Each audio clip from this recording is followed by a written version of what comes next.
መንገደ ሰማይ አምላካችን ኢየሱስ ክርስቶስ ነው። ሕይወታችን እሱ ነው። እውነታችን እሱ ነው። ለዚህም ነው ጌታችን አምላካችን ኢየሱስ ክርስቶስ ደቀ መዛሙርቱን እኔ ሕይወትም እውነትም እኔ ነኝ አለ።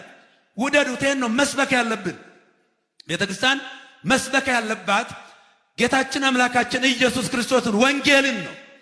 ኢየሱስ ክርስቶስ ጌታ ነው የሚል የሌላ ስብስብ ንግግር አይደለም። ኢየሱስ ክርስቶስ አዎ ጌታ ነው። ምን ጥያቄ አለው? አዎ ኢየሱስ ክርስቶስ ያድናል። ኢየሱስ ክርስቶስ በነፍስም በስጋም የሚያድን እውነተኛ የባህሪ አምላክ የምናፍርበት ኢየሱስ ክርስቶስ የለንም። በጓዳ የምናንጎራጉረው የለም። በቃላት ስስት የምንሰብከው የለም። በቃላት ሙላትና በኃይል የምንሰብከው አምላካችን መድኃኒታችን ኢየሱስ ክርስቶስ ነው። ምን ይላል ሐዋርያው ቅዱስ ጳውሎስ?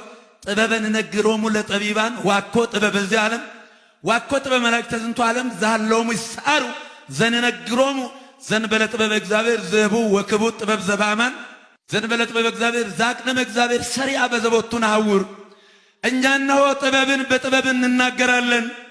የዚህ ዓለም ጥበብ አይደለም። የነገሥታቱ ጥበብ አይደለም። የፈላስፋ ጥበብ አይደለም። ይልቁንም እግዚአብሔር ዓለም ከመፈጠሩ አስቀድሞ ለኛ ለክብራችን ያዘጋጀው እውነተኛውን ጥበብ የማይኮረጅ ጥበብ የዚህ ዓለም ያልሆነ ጥበብ ማንም ሊያገኘው የማይችል ጥበብ ከሰው አእምሮና ዕውቀት በላይ የሆነው አምላካችን ኢየሱስ ክርስቶስን በእምነት እንሰብካለን እናስተምራለን ይላል። ክብርና ምስጋና ለአምላካችን ነው።